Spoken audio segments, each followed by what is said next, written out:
everybody, and welcome into Clearing the Benches. Well, as I'm sure you all know by now, the Arizona Coyotes are mired in a 14-game losing streak.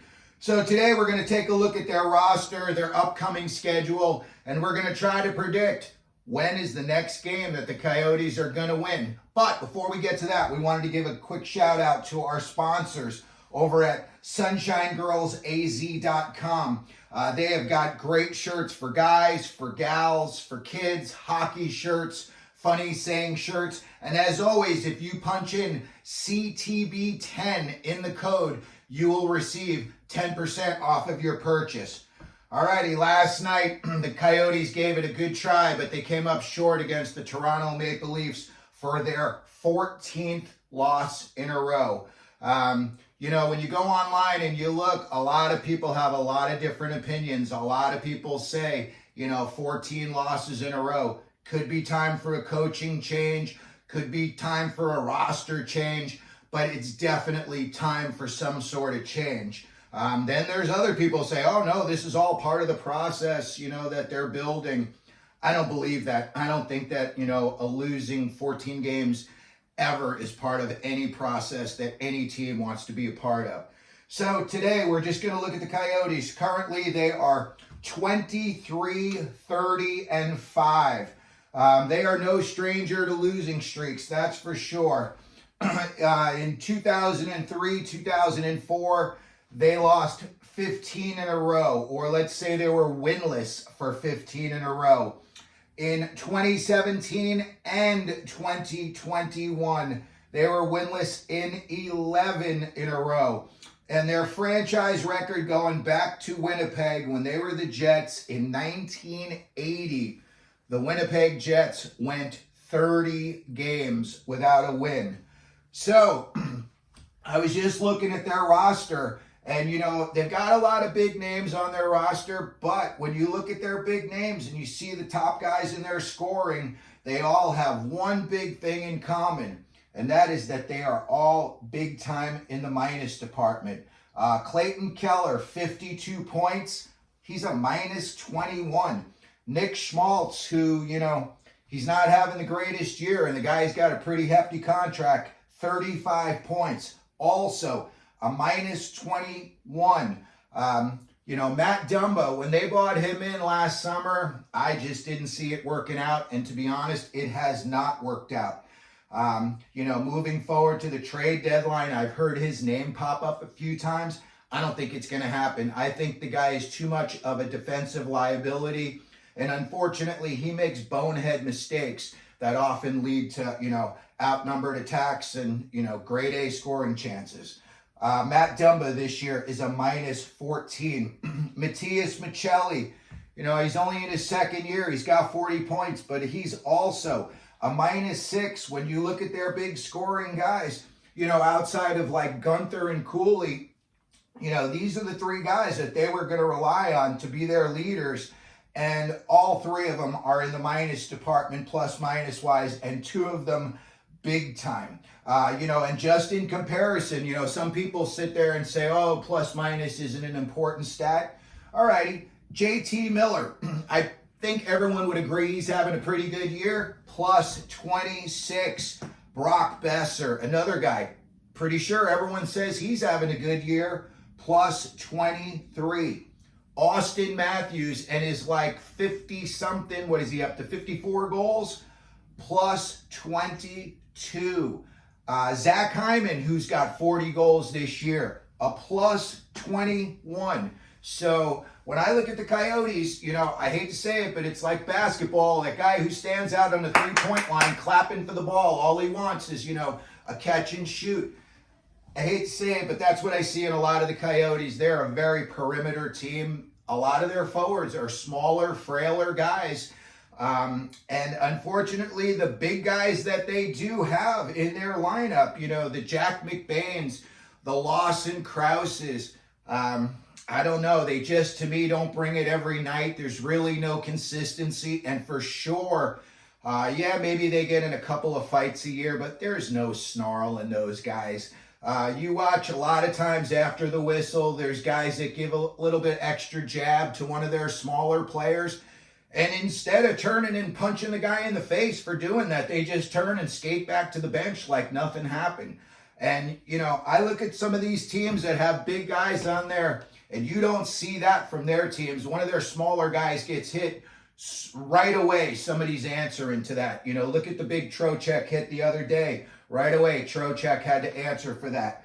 So when I see the Coyotes, sometimes I see some of their bigger guys. I don't want to label them as soft, but I don't think they play nearly as aggressively as they should. I think that guys like Krause, McBain, Josh Brown, those guys should all be in like 10 plus fights a year. You got to establish your territory. You got to let it be known you're willing to drop the mitts. And in return, you're also letting it be known you're going to protect the smaller, more frail guys on your team. And the Coyotes are loaded with those types of guys. And a lot of those guys are their high skill guys. Michelli's a small guy. Keller's a small guy. Cooley's a small guy. Durzee's a small guy. Look what happened earlier in the year. Tom Wilson lined up Durze, gave a good shot, and Durze wound up missing a couple of games. That's what's going to become in playoff hockey. So when I look at the roster that the Coyotes are building, yeah, they do have some guys with size on there, but those guys are third and fourth liners in my opinion. I don't think any of those guys are first or second liners. And I hate to say it, but, unfortunately for Coyotes fans, I think a lot of those guys have hit their ceiling. I look at Krause. Krause was drafted by Florida. He got moved out, and everyone, he's the sheriff out here. I just don't see it, and they locked him up for another couple of years. Yeah, you're going to get like probably 20 goals. But are those going to be like 20 significant goals, or are those going to be garbage time goals? He went on a little bit of a heater earlier this year where he was scoring and fighting, and it looked like he was going to, develop a mean streak.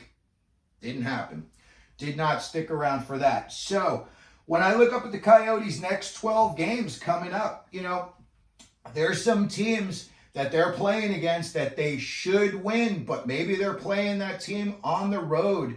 And they're going to be in another team's home barn, and the team does well in their home barn, even though they don't have the best record. Or sometimes some of these teams just match up well against the Coyotes. In my opinion, the Coyotes do not play well against big, heavy teams that like to weigh you down.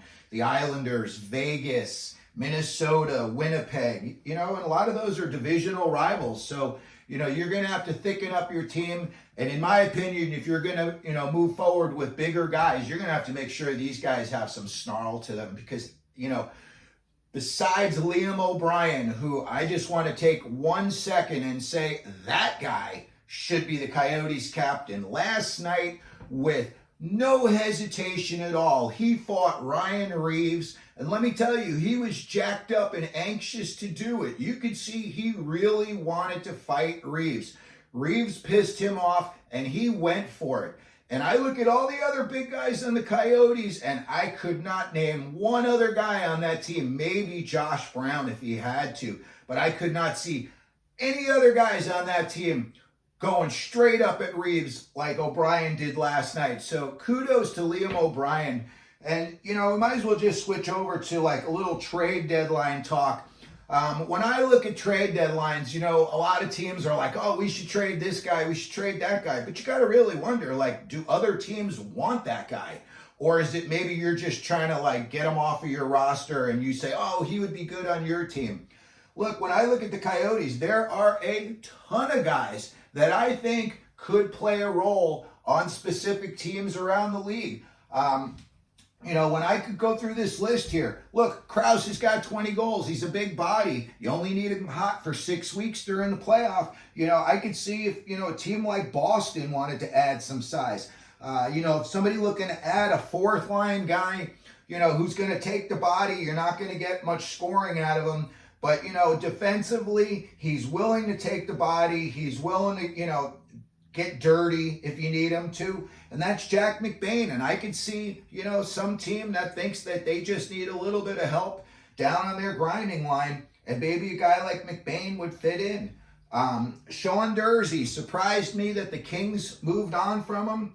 And then when I started to watch, he's, a smaller guy. And to me, that doesn't translate well in the defensive end.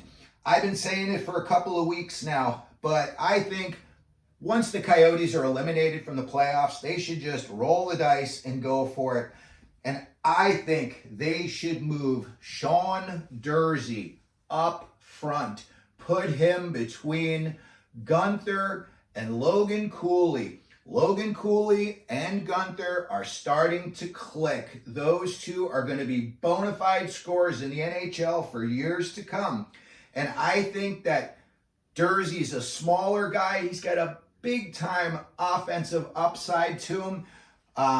But I just don't see him, last in 5-6 years when you take all the hits that defenseman takes. A perfect example right now is Ryan Lindgren in the New York Rangers. The guy is a heart and soul guy, and the guy will jump into a fire for you. But as of late, he's been getting banged up, and there's even been a little bit of talk that the Rangers might move on from him.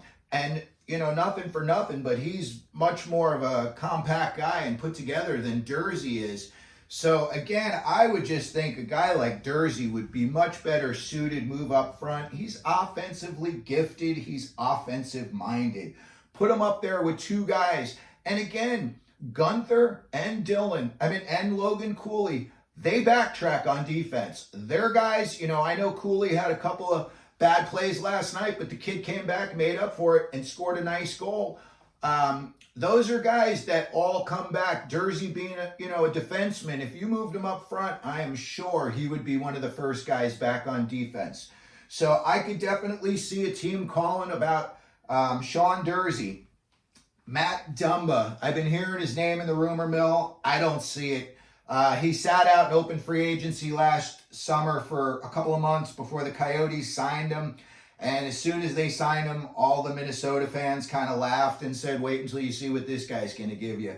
And it's been a disappointment. He's made a lot of bonehead plays.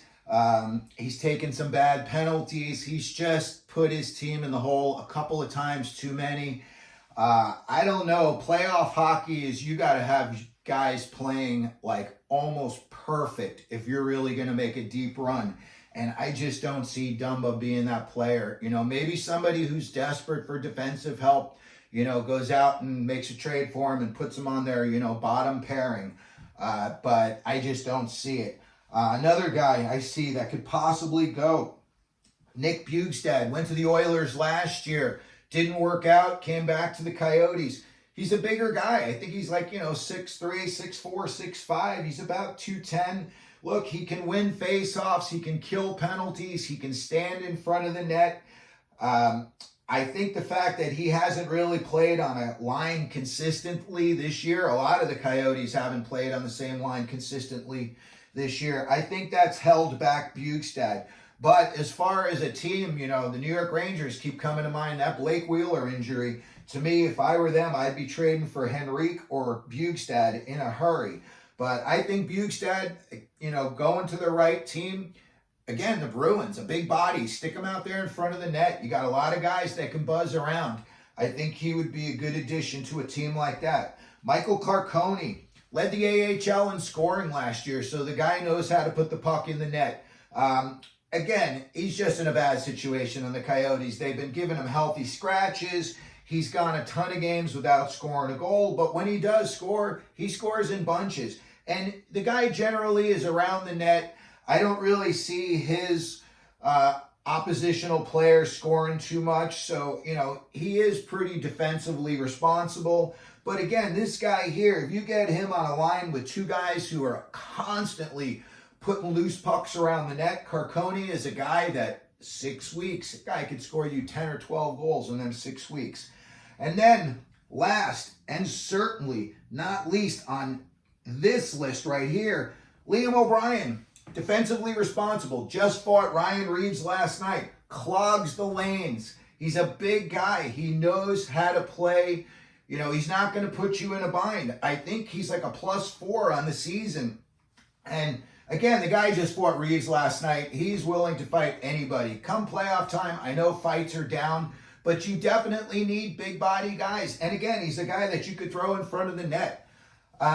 Looking at these other two guys on the list that I see right here, Schmaltz, Zucker, and Kerfoot.